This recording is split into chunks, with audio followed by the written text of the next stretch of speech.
মোল্লা, খালেক মোল্লা, এই আমার ভাই ছিল আলাউদ্দিন মোল্লা, এরা দেওয়ান সাহেবের সাথে সবসময় এই এলাকায় বৈশা। আমার ডাক্তার চাচা এখানে একটা ছোট মাঠ ছিল, সেখানে সে মিটিং করতো এই এলাকা কিভাবে পরিচালনা করবে। শুধু তাই নয়, এই সালাউদ্দিন এমপির অনেক আত্মীয় স্বজন এখানে আছে। এই দেওয়ান সাহেব আমরা ছোট সময় আইসা বলতো অমুক মাছ ধরাটাই কেন আসো, আমরা দৌড় পেরে যাই ওই মাছ ধরাটাই আনতাম, ওই মাছ ধরাটাই আনতাম। তারপর আমার ডাক্তার চাচার সাথে বৈশা ওখানে মুড়ি খাইতো, চা খাইতো। আমার চাচি আম্মা চা বানাইতে পারতো, সে তো ঢাকার মেয়ে, সে চা বানাইতে পারতো, সে চা বানাই দিত, সিঙ্গারা চানাচুর বানাই দিত। ওখানে বৈশা খাইতো আর এই এলাকার উন্নয়ন সম্বন্ধে কথাবার্তা বলতো। এই যে আমাদের যে সিএনবি থেকে আশুলিয়া যে রাস্তাটা, এই যে আপনারা যে চলাচল করেন, এই রাস্তাটা দেওয়ান সাহেব অর্থাৎ এমপি সাহেবের বাবা এই রাস্তাটা আমাদের কাইটা দিয়ে গেছেন। এবং এই যে আমাদের বাড়িতে যে খেজুর বাগান থেকে যে রাস্তাটা আসছে আমাদের বাড়িতে, এইটাও দেওয়ান ইদ্রিস সাহেব এই রাস্তাটা এটা দিয়ে গেছেন।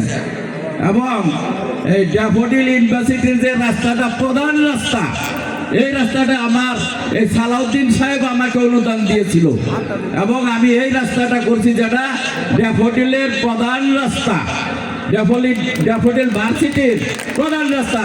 এই রাস্তা ছাড়া ড্যাফোডিল চলার কোনো পথ নাই, সেটা আমার হাতে করা, আমি করেছি এই সালাউদ্দিন সাহেবের কাছে অনুদান। এটা তারপরে এই এলাকায় ছোট বড় 22টা রাস্তা আমি করেছি এই সালাউদ্দিনের কাছ থেকে অনুদান। এটা তা আপনারা ভোট দিবেন না কেন? আমি সবার কাছে করজোরে ভোট চাচ্ছি। আমার ভাতিজারা, আমার সম্পর্কে ভাতিজা, আপনারা যে মা বোনেরা এখানে আছেন, আপনারা এমপি সাহেবের কথা শুনছেন তো, সে কি বলেছে? আপনারা সেই অনুভবে অন্তত এই সালাউদ্দিন সাহেবকে বিপুল ভোটে ভোট দিয়ে জয়যুক্ত করবেন।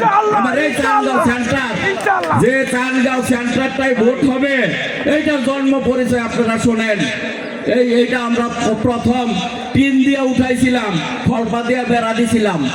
তারপরে এই স্কুল আমরা গ্রান্টেড করতে পারি নাই, সরকারি করতে পারি নাই। মাত্র বয়স ছিল 2.5 মাস দলিলের বয়স। তখন আমি এই উপজেলায় গেছি, দেখি কিছু প্রাইমারি স্কুল সাভার থেকে আপনি ঢাকাতে চালান করতেছে। তখন আমাদের এই সিটে এমপি ছিল নিয়ামতুল্লাহ সাবু, বিএনপির এমপি। তো উনি তো আমাদের খুব একটা ছিলেন না। তখন আমি এই এমপি সাহেবের মার কাছে যাইয়া বলি যে ভাবি, ডাক্তার চাচাই চেষ্টা করছিল একটা স্কুলের জন্য, কিন্তু আমাদের স্কুলটা হয় নাই। এখন যদি আপনি একটু এমপি সাহেবের বলে দেন তাইলে আমার স্কুলটা হবে। তাহলে আমার কি করণ লাগবো ক? আপনি আমার লোক উপজেলায় লন যাই। তখন ওনারে আমি ব্যাংক কলোনি থেকে ব্যাংক টাউন থেকে আমি উপজেলা নিয়ে গেলাম, গিয়ে এখানে ইউনু সাহেবের কাছে বলাইলাম। যাইয়া দেখি আপনার 64টা স্কুল পাঠাই দিছে তারা অলরেডি। তো আমার এই স্কুলটা 65 নাম্বারে পাঠাইলো, বুঝছেন? তার মধ্যে 4টা স্কুল পাস হয়েছে সাভার থানায়। তার ভিতরে আমি কাগজপত্র উঠাই দেখি আমার স্কুলটা আছে। এই স্কুলটা কেরা করে দিয়ে গেল? এই সালাউদ্দিন ফিরমায় সরকারি করে দিয়ে গেছে উনি। আমি তো এটার চাক্কাস প্রমাণ। তা আপনারা তো এই সেন্টারে ভোট দিবেন, তাহলে সালাউদ্দিন সাহেব দিতেন না কারে দিবেন? দিবেন তো ভোট সবাই? বলেন সবাই, দেখাই দেন এমপি সাহেবরে যে ইনশাল্লাহ। আর আমি আপনাদের পাশে আসি, আমি আপনাদের 20 বছর ধরে সেবা করে যাচ্ছি। আমার এলাকায় রাস্তাঘাট প্রত্যেকটা হয়ে গেছে ইনশাল্লাহ। 2-1টা ছোটখাটো রাস্তা আছে। আমার এলাকায় শুধু একটা জিনিস নাই, সেটা হলো একটা হাই স্কুল।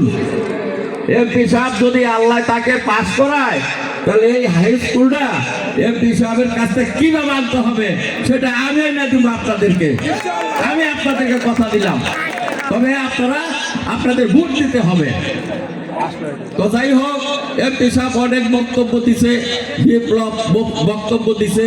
তারা দেওয়ানিদেশের ছেলে, দেওয়ানিদেশ আমাদের আত্মীয়, সে আমাদের এলাকার সন্তান। এমপি সাহেব আমাদের এলাকার সন্তান। সেই হিসাবে আমরা এমপি সাহেব সালাউদ্দিন, ডাক্তার সালাউদ্দিন সাহেবরে ভোট দিব। ভোটটা শুধু বিপুল ভোট দিব এবং এই মিটিংয়ে যারা অ্যাটেন্ড করে নাই তাদের কাছে বলবো যে আমরা এমপি সাহেবের বক্তব্য শুনছি, সে ভালো বক্তব্য দিছে, আপনারা ওনাকে ভোট দেন। ঠিক আছে, ওকে। তো যাই হোক, সময় সংকীর্ণ, আমি আর দীর্ঘায়িত করবো না। বেগম খালেদা জিয়ার রুহের মাগফিরাত কামনা করছি আজকের মিলাদ মাহফিলে। আর সালাউদ্দিন সাহেব এবং এখানে বিপ্লব এরা আছে, এদের আমি দোয়া করছি আল্লাহ যেন এদেরকে ভালোভাবে রাখে। এদের এখন মুরব্বী নাই, মুরব্বী আছে হুমায়ুন চেয়ারম্যান, সেও অসুস্থ, খুব একটা ভালো না। তো যাই হোক, আপনারা দোয়া করবেন যাতে ওরা সুন্দর এবং সুষ্ঠুভাবে এই থাকতে পারে এবং নির্বাচনটা সুন্দরভাবে পরিচালনা করতে পারে। আমি এই আশা ব্যক্ত করে শেষ করছি। খোদা হাফেজ। আসসালামু আলাইকুম ওয়া রাহমাতুল্লাহ।